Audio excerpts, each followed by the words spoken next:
ከፍ ከፍ አንበል إنك لن تخرق الأرض ولن تبلغ الجبال طولا ኩፈሳው ተራራ ጋር በቁመት ለመወዳደር ነው ወይስ መሬትን ስንራመድ ለመብሳት አስበን? የሰው ልጅ ነን፣ እድሜያችን የተወሰነ አላፊዎችም ነን። ዝቅ ካልን አላህ ከፍ አድርጉን እዚህ ምድር እናልፋለን።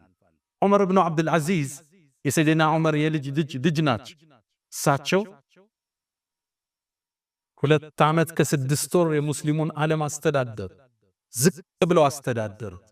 ሲሞቱ ይላሉ ሊሞቱ አካባቢ ፍራሻቸው ላይ ተጋድመው ቤተሰብን ውጡ አሏቸው ይላል። ብቻቸው ነው። ከዛም እንሰማቸው ነበር። አንዲትን የቁርአን አንቀጽ ቀሩ።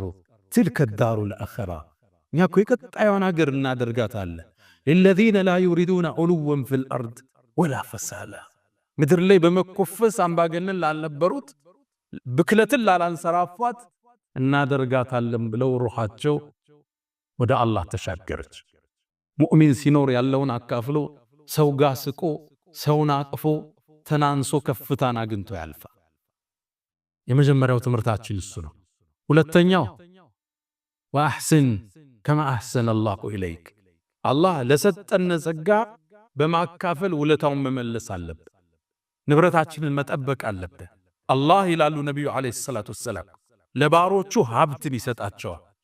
የሚያካፍሉት ከሆነ ሀብቱን እዛ ያቆይላቸዋል። እጃቸውን ከሰበሰበ ወደ ሌላ ስም ይቀይረዋል ይላሉ። ሐዲሱን ሰሒህ። ባሮቹ ዘንድ ያሰራጨውና ሲይዙ ይዝባቸዋል፣ ወደ ሌላ ይቀይረዋል።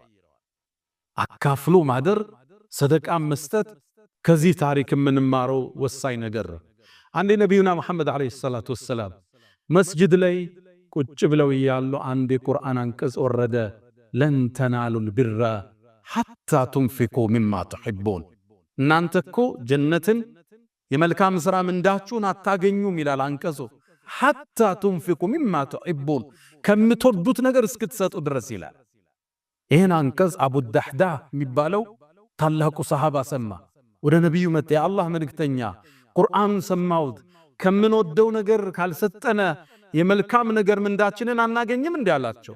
አንቀጹ እንደዛ ነው የሚለው። ከዛም የአላህ መልእክተኛ የኔን ማሳ ታውቁት የምወደውን አላቸው።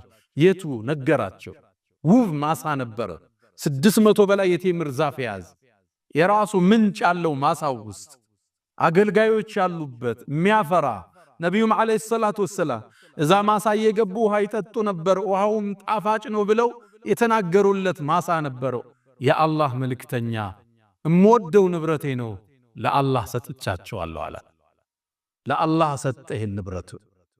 ለአላህ በጀነት ለውጦ ከቤት ከመስጊድ ሲወጣ ሚስቱና ልጆቹ ማሳ ውስጥ ናቸው። ቴምር አንስተው እየበሉ ነው። ጮኸ።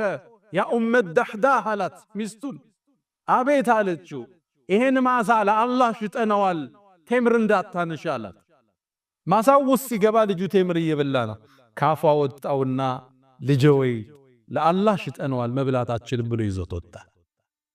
ምድር ላይ ሳሉ ባለው ንብረታቸው የአላህን ውዴታ አግኝተው ጀነትን አረጋግጠው ፈርመው የተሻገሩ የአላህ ባሮች አሉ። ወአሕስን ከማ አሕሰነ አላሁ ኢለይክ ስንነግድ ትርፍ ሲመጣ ከዘካው ውጭ ካለው ራሱ ከትርፉ ይህን ፐርሰንት ለአላህ ብንሰጥ የሙእሚን አቋም። በቅርቡ አንድ ወዳጄ ጋር ያወራን ለሆነ ብር ሰደቃ ብር ተፈለገና ወማከርኩት። ቆይ እስኪ ከዘካዬ ውጭ ከስራዬ ለአላህ ማስቀምጠው ፐርሰንቴጅ አለ ስንት እንደሆነ አይቼ ልንገርህ አለ። አየናም የሰደቃው ስራ ላይ ተሳተፈ። ብሩን ልኮ ምን ሰራው ንግድ ውስጥ ከዘካችን ውጭ ለአላህ ምን ነው ይፈልጋል። ሌላ እኔ አንድ ወዳጅ አለኝ ዘካውን 10% የሚያወጣ ዘካው 2.5% ነው የምናወጣው 2.5 10 የሚያወጣ ነው ያቃ እኛ ውስጡ ነው። የአላህ ደጋግበሮችን ታገኛላችሁ ስፈትሿቸው። ሀብት ጥቅሙ ምንድነው? ራት እኮ 20 ሺህ ብር ራት አንበላ። ትንሽ ካዝከው በኋላ ልታካፍለው ብቻ ለሌላው ልትኖርለት ብቻ